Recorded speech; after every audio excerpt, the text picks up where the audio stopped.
Hello everybody, I'm Stuart, this is Angela, and we're here to give a short presentation video to discuss our journey so far with our experiences with our daughter and her selective mutism.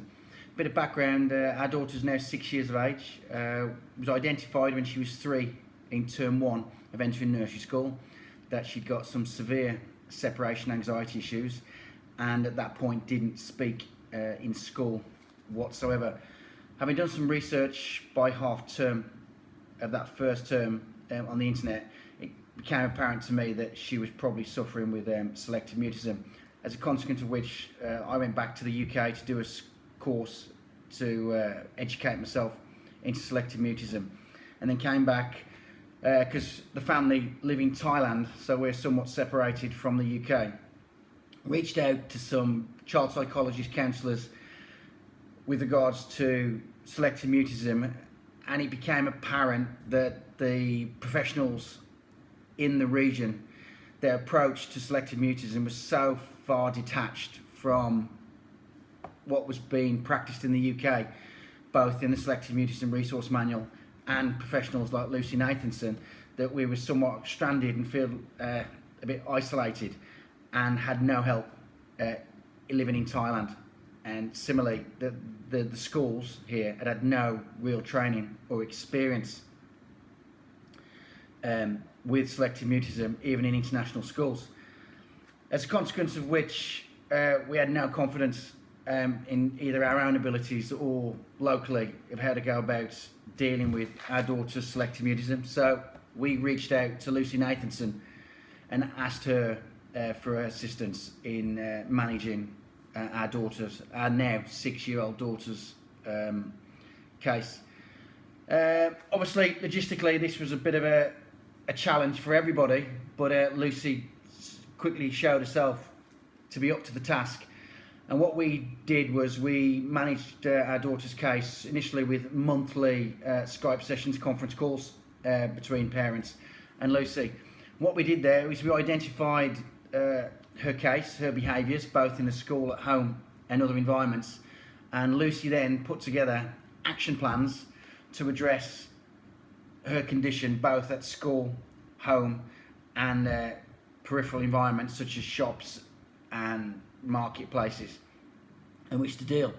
And these were an attempt to desensitise our daughter to her environment and try to encourage speech.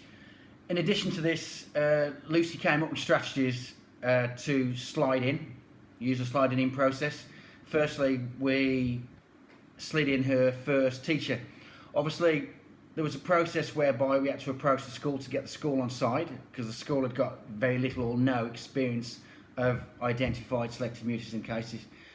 The school were quite and very supportive from the start. We were quite lucky, and the school agreed to a sliding in process where the teacher was allowed to do 6 home visits.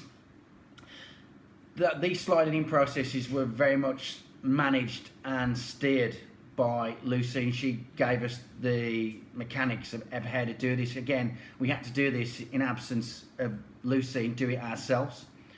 This in itself was quite challenging. The sliding in of the first class teacher took 6 sessions, and during that process we were having to feed back to Lucy how the sessions were going, so the sessions could be adapted by her to suit our daughter's behaviour and get her to respond to the sessions.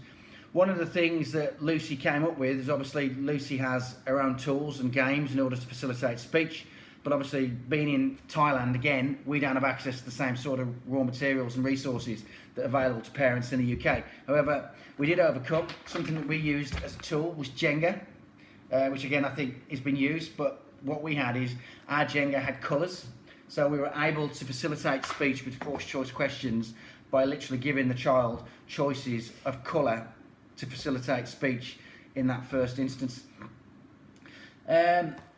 Once we got the teacher slid in, we then went about, Lucy then adapted the process and moved on to be able to start sliding in peers. Again, Lucy having not been to the school or been to Thailand, we had to give her some feedback again in our Skype conference calls as to what was available to her so she could best adapt her strategies to the child. We were lucky that there's a quiet room at the school away from the taught area called the round room. This became our daughter's safe place to speak both to parents, her now slid-in teacher, and we then translated that to start sliding in initially her immediate 6 to 8 peers, her friends, her immediate friendship groups.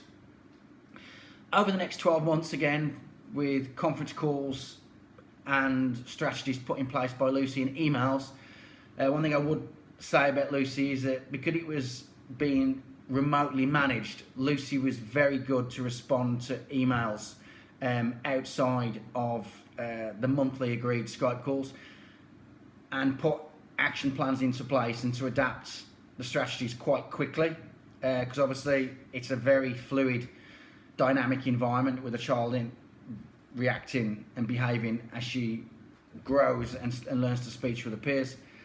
Over the next 12 months, we slid in 10 teachers, 40 EAs, 45 students, the whole year group, and 2 additional educational needs teachers. So effectively, over the next 12 months, we did nearly in excess of 60 sliding in sessions, which was facilitated by both parents. Again, no professionals in the region. We had to shoulder a bit of responsibility for the sliding in, educate the school, educate the professionals, educate the teachers, and keep them informed in the loop. And all this was being managed remotely and in the background by 𝗀𝗲𝗏, and we were being guided by her, because again, neither parent nor the teachers had any experience with a child or an identified child who had been identified with selective mutism. One thing we did realise, and we all realised quite quickly, is our daughter and child was responding a lot quicker to sliding in sessions. And again, 𝗀𝗲𝗏 was quick to react and adapt the process to the child, so these sessions became quite quick. So from initially going from 6 sessions of 30 minutes with a teacher, we were literally sliding in new peers within 5 minutes. Whilst this was going on over the 12 months, 𝗀𝗲𝗏 put into place strategies for our daughter to address the selective mutism in the home environment, which was never really an issue, but peripheral to the home, such as shops, marketplaces, and random encounters with people and parents.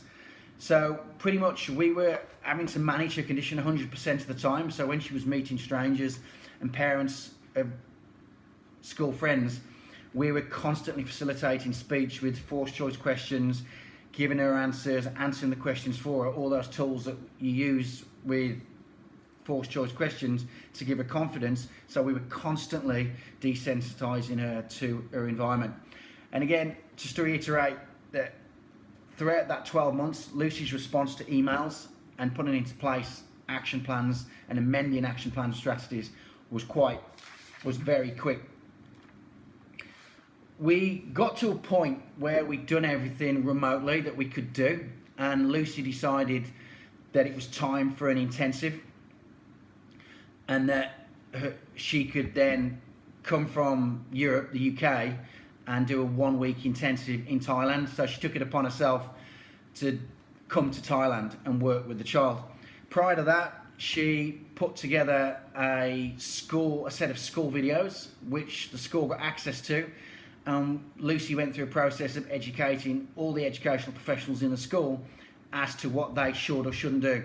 So over that 12 months, all the teachers had been exposed to the do's and don'ts of what to do when exposed to a child with selective mutism. So again, the teachers themselves all knew how to behave and react and to deal with a child with SM, because it became very apparent that a lot of teachers don't know about selective mutism.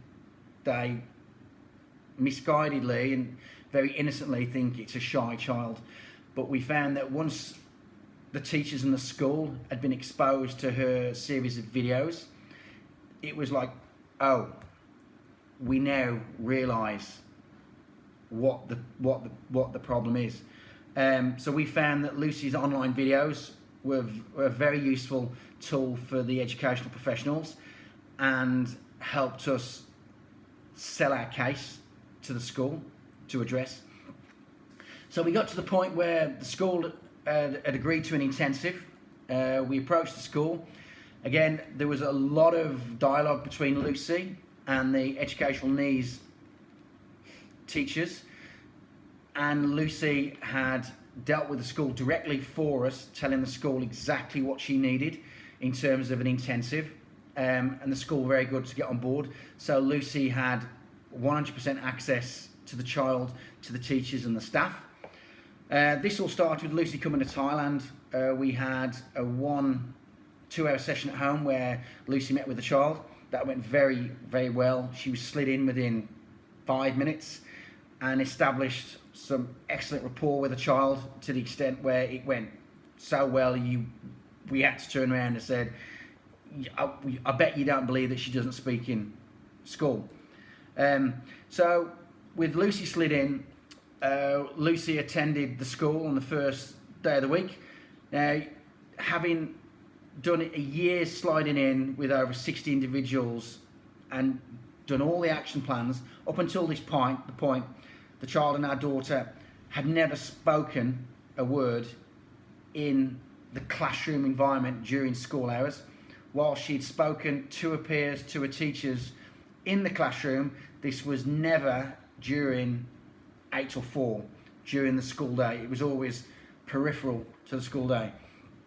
So 𝗙𝗔 came into school day one and worked with the child one-on-one in all the school environments, be it the classroom, carpet time, playtime, PE, all throughout the course of the day. On the second day, the child was talking. By day 3 and day 4, we had unsolicited speech, where the child was able not only to answer questions, she was able to ask questions, make inquiring questions, be engaging with the teachers, colleagues, EAs, peers. We'd gone from a child who'd never spoken a word in class to a child that was fully conversant and engaging with the teachers, peers and EAs in all environments at the school, including environments where she'd never spoken, which for instance was the dining hall. She was now speaking freely to 𝗙𝗔 and to her peers in the dining hall. By the end of the week, 𝗙𝗔 had completely slid out, and the child was again speaking freely with teachers, peers in the environment. Also, whilst at the school, 𝗙𝗔 did a presentation and a workshop for all the teachers. So she followed up her videos and training inset that the school had taken on board earlier in the academic term. She followed that up with a workshop for the whole of primary, which we're pleased to say that the whole of primary, all the EAs, all the support staff, all the non-teaching academic staff such as music teachers, music coaches, PE staff, they all got on board and they attended and all came away from 𝗙𝗔's workshop and thought, wow, we now get it.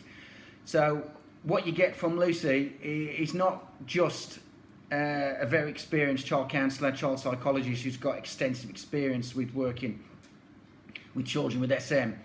We found 𝗙𝗔 to be very easy to deal with. Went the extra mile, very engaging, very, very, very enthusiastic, with so much energy to give at all levels. It became apparent that 𝗙𝗔's approach is not scripted, there's no template, there's no manual. She's very dynamic, she responds in real time to the child, is able to adapt her strategies and methods to suit the child. And in our experience, miracles do happen, that she took a child who'd never spoken in class to what we can see is now a normal functioning child. So much so that we had teachers weeping at the change in our daughter's behaviour, that they literally saw it as a miracle, and it was just a sigh of relief for the school. Post-intensive, 𝗙𝗔's continued to manage the case. She has monthly conference calls again with us. She has weekly reports from the school. We're now week 5 from the intensive. The case is now one-on-one managed between 𝗙𝗔 and the teaching professionals at the school. again, this is in real time, very dynamic.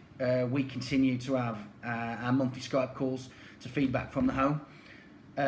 So basically, even if you're a family that's remote from the UK, what I can say is, from our personal experience, that it is possible to manage the case of a child with selective mutism, even if you're international, with 𝗙𝐶.